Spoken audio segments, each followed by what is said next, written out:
नमस्कार, मैं हूं आकांक्षा। आप देख रहे हैं IABC 24। पूरे दिन रात 10 बजे के बाद में आप सभी का स्वागत है। बड़वानी में PCC चीफ कमलनाथ ने मंडलम सेक्टर की आज बैठक ली और इस दौरान उन्होंने अलग अलग मुद्दों पर अपनी राय रखी। उन्होंने कहा कि इस बार विधानसभा चुनाव में सर्वे के आधार पर टिकट दिए जाएंगे। वहीं बीजेपी पर निशाना साधते हुए उन्होंने कहा कि मध्य प्रदेश अब घोटालों का प्रदेश बन चुका है और CM शिवराज शिलान्यास मंत्री बन चुके हैं। रिपोर्ट देखिए। सर्वे के हिसाब से सर्वे में स्थिति कमजोर है सर। कांग्रेस सर्वे के हिसाब से हम चाहते हैं कि स्थानीय संगठन क्या अंत में विधायक नहीं जीतता, हमारा संगठन स्थानीय संगठन उन्हें जिताता। ये आज मुख्यमंत्री नहीं है, ये तो आज शिलान्यास मंत्री। ये आज जो जितना झूठ बोल सकते हैं, रोज एक झूठ बोलना, ये मध्य प्रदेश नहीं है, ये तो घोटाला प्रदेश है। घोटाला प्रदेश और नंबर 1 प्रदेश देश में भ्रष्टाचार की व्यवस्था बनाई है। भ्रष्टाचार केवल भोपाल में नहीं है, भ्रष्टाचार तो गांव से शुरू होता है, गांव से शुरू होता है और ऊपर तक जाता है। कर्नाटक में भले ही चुनाव खत्म हो गए हो और नई सरकार भी बन गई हो, लेकिन कर्नाटक सरकार के फैसले मध्य प्रदेश में सियासी बवाल खड़ा कर रहे हैं। और इसी कड़ी में कर्नाटक सरकार के धर्मांतरण संबंधी कानून पर रोक के ऐलान के बाद मध्य प्रदेश में अब राजनीति में नया विवाद शुरू हो गया है। कांग्रेस कर्नाटक में घोषणा पत्र में किए वादे अब पूरे करने में जुटी है, तो वहीं मध्य प्रदेश में बीजेपी कांग्रेस को मुगलों का खून बता रही है। रिपोर्ट देखिए।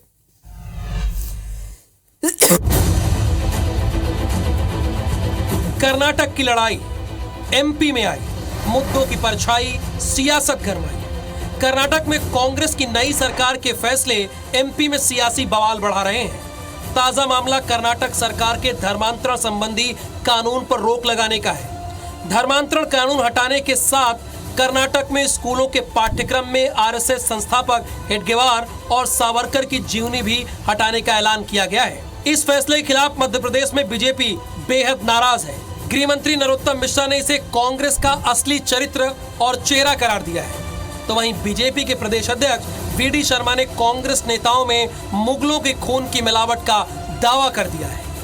प्रियंका जी कहती थी कि लड़की हूं, लड़ सकती हूं। अब ये तो लड़कियों की सुरक्षा के लिए था धर्मांतरण विधेयक, उनको संरक्षण देने के लिए था। क्या कानून रद्द करना जिहादियों को संरक्षण देना नहीं है? एक बात स्पष्ट हो गई कि कांग्रेस का हाथ जिहादियों के साथ। कांग्रेसियों के खून में केवल अंग्रेजों की जीन्स नहीं, अब तो मुगलों के जीन्स भी हैं। ये अकबर को पढ़ाएंगे, ये जिहादी मानसिकता का प्रदर्शन करके पढ़ाएंगे, जो हिंदू बेटियों को अपनी पहचान छिपा करके उनका जीवन बर्बाद करते हैं, उनको पढ़ाएंगे जो, और क्या करेंगे। इधर कांग्रेस का तर्क है कि बीजेपी शासित राज्यों में सरकारों ने कांग्रेस के महापुरुषों को पाठ्यक्रमों से बाहर किया था। यही वजह है कि कांग्रेस ने कर्नाटक में बीजेपी के राष्ट्रवादी विचारकों को किताबों से हटाया है। जिनके जीन्स में अंग्रेज हुकूमत से दलाली, गद्दारी, उनसे भत्ता लेने का ऐतिहासिक प्रमाण मौजूद हो, वो दूसरों पर टिप्पणी करें। जो इतिहास परक पाठ्यक्रम होंगे वो ही शामिल किए जाएंगे और जो इतिहास को चुनौती दे रहे हैं उनको बाहर किया जाएगा। आप क्यों कर रहे हैं मध्य प्रदेश में? आपको दिवंगत कांग्रेस के नेताओं से नफरत है, आपने पाठ्यक्रमों से बाहर किया कि नहीं? सत्ता मिलने पर इतिहास बदलने का किस्सा कोई नया नहीं है। सदियों से राजाओं से लेकर लोकतंत्र के अगुवाओं तक ने अपने अपने हिसाब से इतिहास लिखा और बताया, लेकिन धर्मांतरण और लव जिहाद रोकने के कानून को हटाने का मामला अब तूल पकड़ रहा है। दरअसल कर्नाटक चुनाव में बीजेपी कांग्रेस से बुरी तरह हारी है। जाहिर है कर्नाटक की हार का बदला सरकार की कमियों के तौर पर MP में निकाला जाएगा। ब्रजेश जैन, IABC 24, भोपाल। खरगोन जिले की आदिवासी विधानसभा सीट भीकन गांव में बीजेपी के दावेदारों को अनोखी शपथ दिलाई गई। इस दौरान बीजेपी के संयुक्त मोर्चा के सम्मेलन में भीकन गांव विधानसभा से भाजपा के 5 उम्मीदवारों ने अपनी दावेदारी जताई।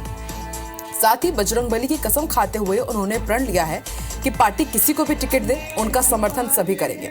इस मौके पर कई बीजेपी नेता भी मौजूद रहे। वहीं बीजेपी उम्मीदवारों को कसम दिलाने पर कांग्रेस खरगोन जिला कांग्रेस कमेटी के अध्यक्ष ने तंज कसते हुए कहा कि बीजेपी को अपनी हार दिखाई दे रही है और इसलिए भगवान के सामने अब कसम दिलाई जा रही है।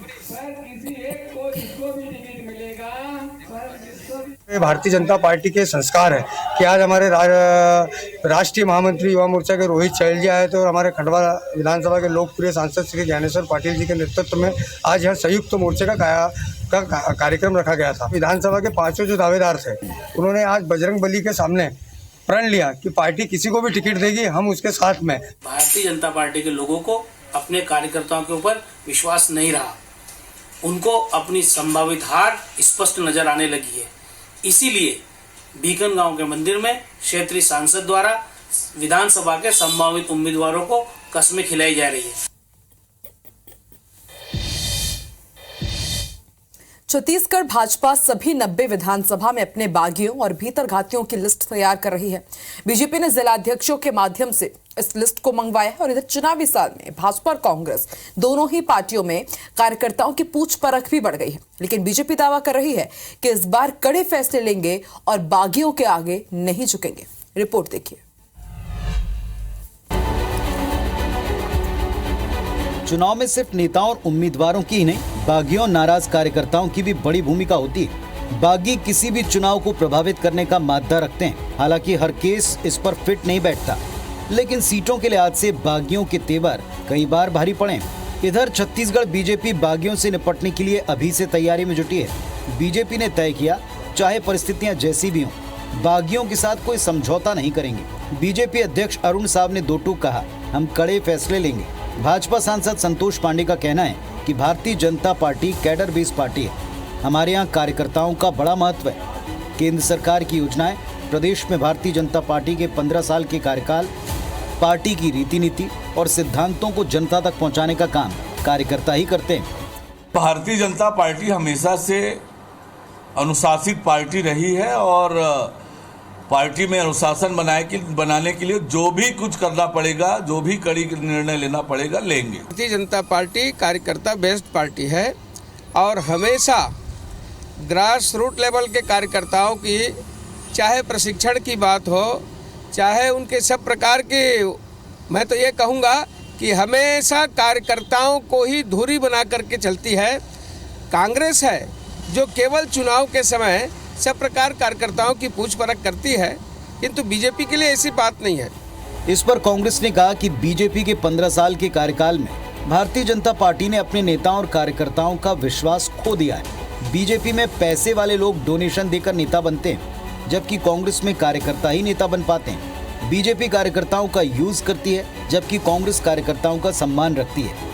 15 साल की सरकार में जो उनके कैडर था, उनका विश्वास उन्होंने खोआ, क्योंकि उनको अनदेखी की है। इसीलिए भारतीय जनता पार्टी से छोड़कर लोग कांग्रेस में आना चाहते हैं। भारतीय जनता पार्टी में जो चंदा देते हैं, जो पूंजीपति लोग हैं, उनके यहाँ वो नेतृत्व करते हैं। कांग्रेस पार्टी में ऐसा नहीं है। कांग्रेस पार्टी में नेतृत्व हमारा कार्यकर्ता करता है। कार्यकर्ता अपनी वरिष्ठता के हिसाब से, अपनी योग्यता के हिसाब से पार्टी में पद प्राप्त करता है, उसके बाद वो पार्टी का नेतृत्व करता है। तो हमारे यहाँ कार्यकर्ताओं की पूरी तरीके से पूछ परख होती है, चाहे बूथ लेवल का कार्यकर्ता हो या फिर प्रदेश लेवल का कार्यकर्ता हो। राजनीतिक बयान अपनी जगह है, लेकिन बागी बीजेपी के लिए टेंशन जरूर बढ़ा रहे हैं। ज्यों-ज्यों चुनाव पास आता जाएगा, त्यों-त्यों पता चलता जाएगा कि बीजेपी की कवायद अपने बागियों पर कंट्रोल करने में किस हद तक कामयाब रही। राजेश मिश्रा, IBC 24, रायपुर।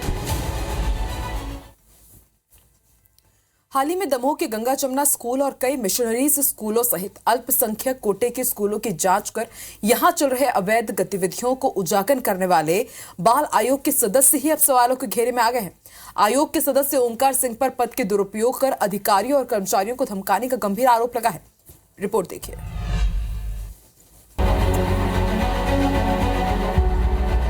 दमोह के गंगा जमुना स्कूल में जांच करने वाले अधिकारी ओमकार सिंह खुद सवालों के घेरे में हैं, क्योंकि उनके खिलाफ पुराने मामलों के आधार पर कांग्रेस ने गंभीर आरोप लगाए हैं। दरअसल मामला साल 2018 का है, जिसमें सागर की महिला सशक्तिकरण अधिकारी अरुणा शर्मा ने सागर किशोर न्याय बोर्ड के सदस्य ओमकार सिंह के खिलाफ शिकायत की थी। शिकायत पर सागर कलेक्टर ने जिला एवं सत्र न्यायाधीश से जांच कराई और जांच में ओमकार दोषी पाए गए। इसके बाद कलेक्टर ने महिला एवं बाल विकास विभाग के आयुक्त को ओमकार सिंह के खिलाफ कार्रवाई करने के लिए लिखा। हालांकि आयुक्त महिला एवं बाल विकास ने कलेक्टर की रिपोर्ट पर भी कोई कार्रवाई नहीं की। कलेक्टर ने पत्र में बताया कि ओमकार सिंह सूचना का अधिकार अधिनियम का दुरुपयोग करने, सरकारी कार्यालयों में कर्मचारी पर दबाव बनाने और शासन की छवि खराब करने जैसी गंभीर बातों का जिक्र किया गया था। सागर के मकरोनिया थाने में भी ओमकार के खिलाफ शिकायत हुई थी, लेकिन केस दर्ज नहीं हुआ।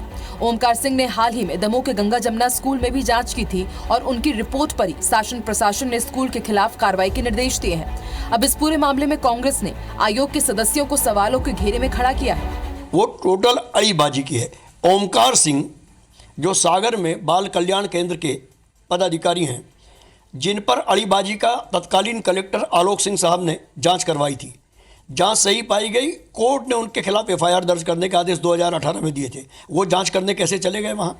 हालांकि ओमकार सिंह ने खुद को झूठा फंसाए जाने का आरोप लगाया है। उन्होंने कहा कि सागर में सेवाधाम मिशनरी स्कूल पर कार्रवाई करने के चलते उन्हें तत्कालीन सीएस एंटनी डीसा के कहने पर फंसाया गया और ये शिकायत करवाई गई, जबकि तत्कालीन कलेक्टर की जांच और डीएम के एफआईआर के निर्देश के बावजूद उन्हें सरकार ने बाल आयोग का सदस्य बनाया है।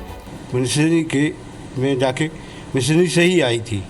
उसके एक डायरेक्टर थे जो पादरी थे, उसमें 2 ऐसे सदस्य थे जो उनका वेतन उनके लाभार्थी थे, मानदेय ले रहे थे, चाइल्ड लाइन में भी थे। वो ऐसे लोगों की शिकायत पर हमारी जांच हुई। डीजी ने कहा कि प्रथम दृष्टया दोषी पाए गए हैं और कलेक्टर ने उठा के शासन को दे दी। शासन ने उस पर कोई कार्रवाई नहीं की। अगर मैं दोषी होता तो कार्रवाई होती उसमें। फिलहाल आयोजक सदस्य लगातार प्रदेश के अल्पसंख्यक कोटे के स्कूलों का दौरा कर रहे हैं, जहां से रोजाना चौंकाने वाले खुलासे हो रहे हैं, लेकिन खुलासों के साथ साथ सवाल भी उठ रहे हैं। हरप्रीत कौर के साथ bureau report IBC 24 Bhopal. Chhattisgarh में 15 साल तक बीजेपी की सरकार रही और फिर 4.5 साल से सत्ता पर कांग्रेस काबिज है। 15 साल बनाम 4 साल में विकास को लेकर बड़ी बयानबाजी भी हुई और बड़े बड़े दावे किए जाते हैं, लेकिन आज हम आपको ऐसे इलाके में लेकर जाएंगे जहां इन दावों की हकीकत आप खुद देख सकेंगे। आप समझ पाएंगे कि पिछड़ों और आदिवासियों के लिए काम करने के दावों के बीच आदिवासी और सुदूर गांव के लोग आखिर किस हाल में रह रहे हैं। देखिए IBC 24 की चौंकाने वाली एक्सक्लूसिव रिपोर्ट। सरगुजा के इस गांव में घंटाडीह की विकास यात्रा को देखिए। न बिजली, न सड़क और न ही पीने का साफ पानी। 15 साल में बीजेपी का विकास मॉडल भी सामने है और 4 साल में कांग्रेस के दावे की हकीकत भी सामने है। घंटाडीह सरगुजा जिला मुख्यालय से करीब 70 किलोमीटर दूर है, लेकिन विकास सदियों पीछे है। ये तस्वीर सरगुजा के किसी एक इलाके की नहीं, बल्कि सरगुजा में करीब 1.5 दर्जन से भी ज्यादा इलाके हैं, जहां आज भी ना तो पहुंचने के लिए सड़क है, न पीने के लिए साफ पानी और न ही बिजली जैसी सुविधाएं हैं। घंटाडीह के ग्रामीण अपनी मूलभूत सुविधाओं की मांग को लेकर हर दर तक चक्कर काट चुके हैं। कई बार सरपंच से लेकर जिला मुख्यालय फरियाद तक लगा चुके हैं, लेकिन इन ग्रामीणों को आश्वासन के अलावा अब तक कुछ हासिल नहीं हुआ। गांव में हैंडपंप तो लगाया गया, लेकिन फ्लोराइड पानी निकलने की वजह से पानी पीने लायक नहीं है। गर्मी के मौसम में ग्रामीण पानी के लिए नदी पर निर्भर है। यही नहीं, 7वीं कक्षा की पढ़ाई छोड़ चुकी छात्रा बताती है कि सड़क नहीं होने की वजह से उसे पढ़ाई तक छोड़नी पड़ी। बोरिंग का नहीं हिकले साहेब, पिए लायक नहीं है। हाँ, ये बोरिंग स्कूल जाकर नहीं ये पिए लायक कर रीते कर आए तक पानी घट जाए। अबेर करिया पानी भरा। गर्मी में कैसे करता है? गर्मी आ रहा है, कैसे करता है पानी? मैंने हिकल ही बिहाने 2-4 बाल्टी तक बंद। चलने में फिरने में गांव में कितने क्लास तक स्कूल है? स्कूल 5वीं तक है। और आप कहाँ तक पढ़ी हैं? मैं 7 तक पढ़ाई की। कहाँ जाती थी? यहाँ सोयदा जो कुछ बोलते हैं वहाँ जाती थी। कितना दूर था यहाँ से? ऐसे लगभग 4-5 किलोमीटर दूर होगा। अगर गांव में स्कूल होता तो आप आज पढ़ पाती? हाँ, पढ़ पाती। दूर के चक्कर में? हाँ, दूर के चक्कर में थोड़ा चलने फिरने से दिक्कत हो रही थी, तो इसलिए छोड़ दी। उधर प्रशासन ये मान रहा है कि अभी सरगुजा में कई ऐसे इलाके हैं जो पहुंच विहीन है। ऐसे में अब कलेक्टर इसे पहुंच क्षेत्र बनाने के लिए पहल कर रहे हैं। कलेक्टर का कहना है कि ज्यादातर इलाके फॉरेस्ट एरिया में, ऐसे में उनसे क्लियरेंस लेकर सड़क बनाने की पहल की जाएगी। एक बार में सारी जगह रोड्स नहीं बनाया जा सकता, बहुत सारे फॉरेस्ट क्लियरेंस लेने पड़ेंगे, बहुत पेड़ों को काटना पड़ेगा। तो उस स्थिति में फेज वाइज तरीके से जनसंख्या के आधार पर और प्राथमिकता के आधार पर रोड का निर्माण फॉरेस्ट डिपार्टमेंट के सहयोग से किया जाएगा और पूरा प्रयास है जिला प्रशासन का कि इस तरह से कोई स्थिति न बने। वैसे IBC 24 ने ग्रामीणों की तकलीफ तो आपको दिखा दी, अब प्रशासन कब तक यहाँ पहुँचेगा ये पता नहीं है, कब इनकी तकलीफें दूर होंगी ये भी नहीं पता, लेकिन चुनाव का समय है, कम से कम नेताओं को तो अब ये दिखना चाहिए कि उन्हें क्या करना है। अभिषेक सोनी, IBC 24, सरगुजा।